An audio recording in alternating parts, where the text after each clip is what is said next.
Здравствуйте, друзья! В эфире «Геоэнергетика Инфо». Максим Радайкин. И я, Борис Марцинкевич. Всем добрый день. Борис Леонидович, откуда берется топливо на Украине и надолго ли его хватит? Армия Украины получает топливо из восточноевропейских стран, с частью из которых у Киева отношения становятся все хуже и хуже. И, собственно, что происходит с собственной добычей и производством? Относительно собственной добычи и производства, это, пожалуй, не ко мне, это надо к военным аналитикам. То, что я наблюдаю в нашей прессе, был нанесен удар по нефтеперерабатывающему заводу на территории подконтрольной Киеву. Что это значит? Какой удар? Работает там или не работает? А если учитывать то, что еще до начала всех горячих событий на Украине остался один работающий нефтеперерабатывающий завод, один газоперерабатывающий, не исключено, что они вообще не работают. Сложно что-то говорить по этому поводу. Что касается поставок из Восточной Европы, то есть такая обтекаемая формулировка, большая часть поставок шла из Словакии.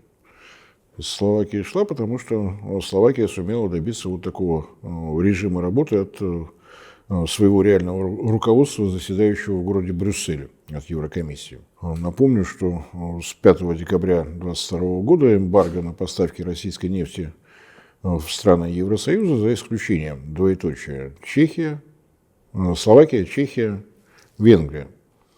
Именно так проходит маршрут южной ветки магистрального нефтепровода «Дружба», проходит через территорию Украины и дальше вот по такому маршруту. Планировалось, что он будет достроен до территории Болгарии. Во времена существования Совета экономической взаимопомощи просто не успели. Дальше у Болгарии к власти пришло замечательное руководство, которое любые проекты энергетического сотрудничества с Россией отвергает либо сразу, либо поэтапно. То есть все закончилось вот именно на территории Венгрии. Венгрия, собственно говоря, и добивалась этого исключения. Причина, на мой взгляд, выглядит совершенно логично. Морского побережья нет, альтернативных вариантов поставки нет. Оба нефтеперерабатывающих завода в Венгрии строились одновременно с магистральным нефтепроводом, то есть вся технологическая линия там заточена под переработку именно нефти марки «Юралс». Даже Еврокомиссия, несмотря на обилие евромудрецов, вынуждена была с этим согласиться. Долго думали, искали, может быть, где-то там у Венгрии море есть, не нашли. У Словакии тоже не нашли, у Чехии тоже не нашли. Исключение сделано. При этом был введен запрет на поставки нефтепродуктов в любые другие страны Европейского Союза. Причина, разумеется, в дружбе, взаимопонимании, которое царит в атмосфере Евросоюза. Все прекрасно понимали, что трубопроводные поставки российской нефти – это самое дешевое ценовое предложение в Евросоюзе. У всех остальных стран, входящих в это объединение, стоимость нефти будет выше, соответственно, выше будет стоимость нефтепродуктов. И если начнутся поставки из этих стран, то на этом все и закончится. Так называемая конкуренция будет убита навсегда. Но было оставлено разрешение на поставки топлива на территорию Украины. Объяснение, с одной стороны, чисто технологическое. Поставки идут прежде всего дизельного топлива. При переработке нефти дизельного топлива производится значительно больше, чем бензина всех марок. Не все можно продать внутри рынка. Вот, чтобы, с одной стороны, не обижать венгров и словаков, с другой стороны, поддержать молодую украинскую демократию, везите и везите. То есть этим странам это, во-первых, торгуют с Украиной не сами страны, а как бы частные компании? Частные компании, давайте вот на место все поставим, а с уровня государства перейдем на хозяйствующий субъект. Хозяйствующий субъект и в Венгрии, и в Словакии один и тот же. Государственная венгерская компания МОЛ, нефтеперерабатывающий завод в Словакии, принадлежит тоже ей. Так что то, что мы видим активность именно премьер-министра Венгрии, активность министра иностранных дел и внешнеэкономических связей в Венгрии, имеет совершенно простое объяснение. То, что премьер-министр Словакии, который поддерживает Венгрию во всех ее начинаниях, особой активности не проявляет по понятным причинам. За него и так Венгрия все сделают. Что суетиться лишний раз? Тем более, что с учетом того, как выглядит демократия в Евросоюзе, человек после тяжелого ранения, ему не до такой активности. Что произошло дальше, мы помним. Совсем недавно демарш Киева, запрет на поставки нефти российской компании «Лукойл». «Лукойл» в европейские санкционные списки не входит, зато он есть в списках Украины. И вот мы долго думали, 2 года наблюдали, как поставки идут, а сейчас мы вспомнили, что это же у нас тут санкции, поэтому все. Баста карапузики, никакой нефти от «Лукойла». Зависимость от российской нефти в Словакии около 80%, в Венгрии около 70%. Не потому, что это было политически чем-то обусловлено, Юрлс – это высокосернистая, тяжелая нефть.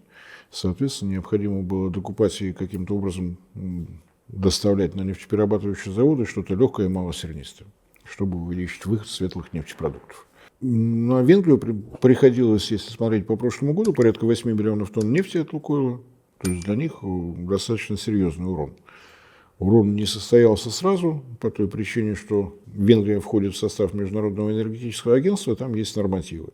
Страна, не добывающая нефть, должна иметь запас нефтепродуктов, которые гарантируют 90 суток потребления в обычном режиме. То есть такой неприкосновенный запас у Венгрии есть. С учетом того, что по нефтепроводу «Дружба» поставлялась не только нефть от «Лукойла», но еще и от «Роснефти» и от «Транснефти», ну, там от «Татнефти». Но там менее объемные контракты, меньше объем поставок. Венгрия, вместе со Словакией, наверное, 4-5 месяцев могут продержаться. Как они будут выкручиваться из этой ситуации? Вариантов было, собственно говоря, 2.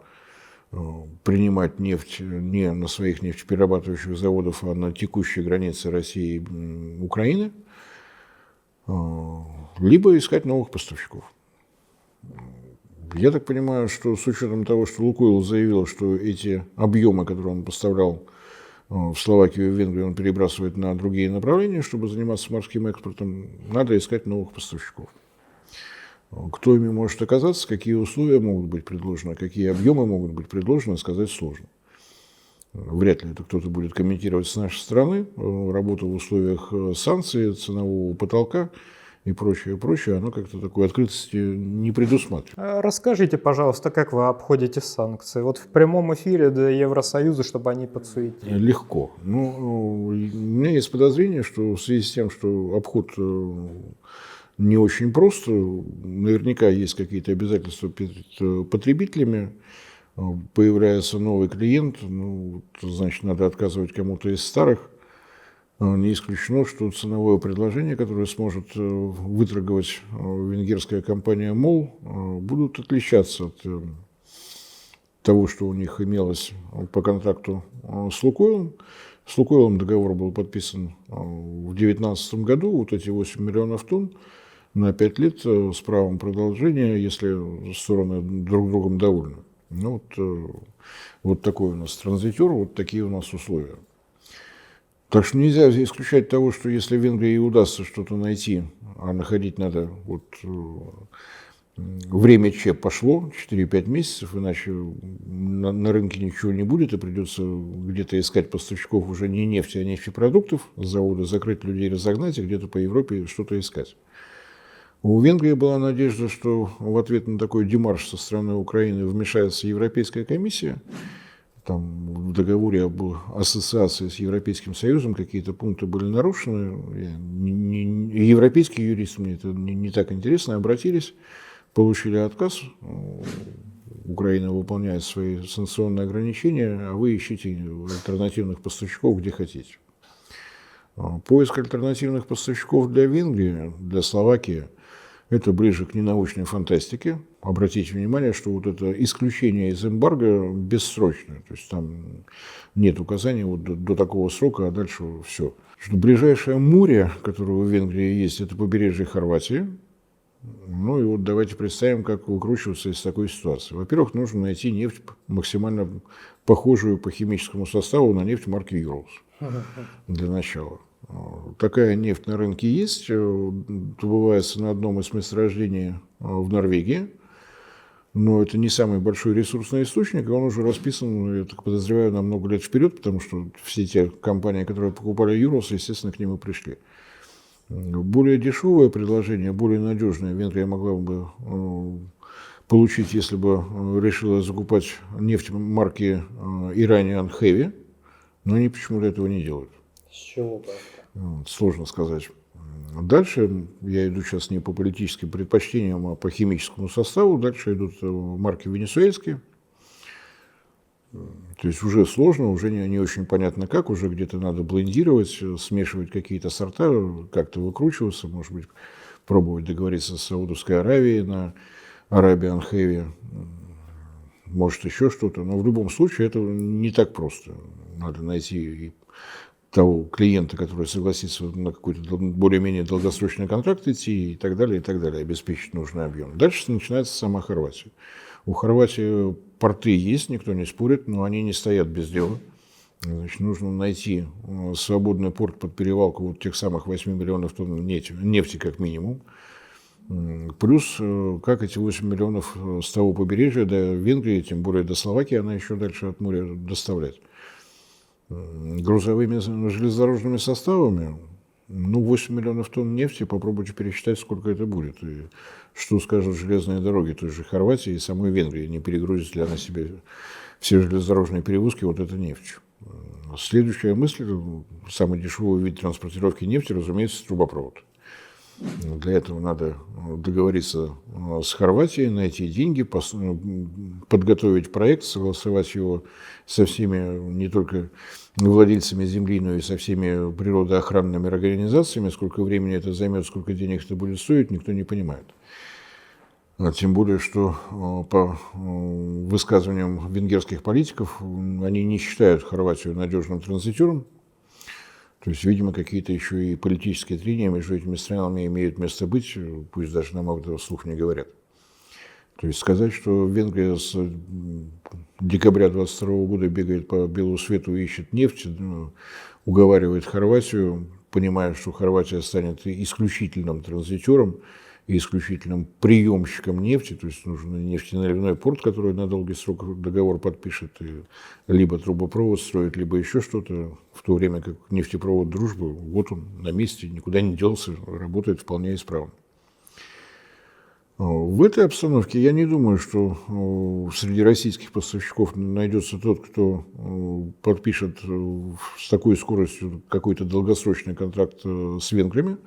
Вероятнее всего будет что-то краткосрочное, а с учетом того, что если у тебя появился новый клиент, значит, кому-то из старых надо отказать, если отказал, надо заплатить штрафные санкции, что будет с ценой, догадаться несложно, ничего, что я с такой скоростью говорю, но я, по-моему, говорю настолько прописные истины, то есть в условиях дефицита времени найти нового поставщика и надеяться на то, что условия будут такие же, как у поставщика, который у тебя кто-то просто отобрал, не приходится. Так что нельзя исключать того, что даже если Венгрия найдет в России поставщика, то либо объемы окажутся меньше, либо цена окажется выше, либо то и другое сразу. Причем, мне кажется, что вот вариант, когда и нефти будет меньше, и будет она дороже, это ближе к истине. Будет ли в таких условиях компания МОЛ продолжать поставки на Украину, мне сказать сложно. Поскольку МОЛ компания государственная, ее интересует венгерский потребитель как таковой, и, разумеется, интересует полная загрузка завода в Словакии. То есть вот те два рынка, которых компанию МОЛ и, соответственно, правительство Венгрии волнует больше всего. Получится у них какие-то излишки, куда бы то ни было поставлять. Жизнь покажет, но с учетом того, насколько ловко и изящно выстраивает Киев сотрудничество с Будапештом, мне кажется, что могут быть самые разные сложности. Особенно в том случае, если оплата дизельного топлива осуществляется самой Украиной. Страна романтичная, деньги там имеют свойство теряться в самых разных направлениях. Потому что, с одной стороны, да, эмоции, на самом деле, вот, грубо, в очень сжатые сроки, не то, что я там предупреждаю, что такого-то числа, там, в таком-то месяце эти поставки необходимо прекратить. Нет, просто волевым решением не принимаем нефть и все. Это эмоции.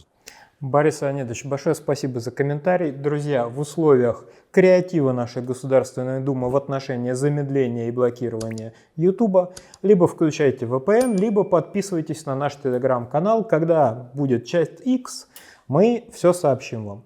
Спасибо, до новых встреч. Не забывайте о том, что наши ролики, пусть с небольшой задержкой, но появляются на Рутубе, кому удобно, кому нравится этот замечательный портал. Можете с какой-то задержечкой, но найти наши выпуски и там.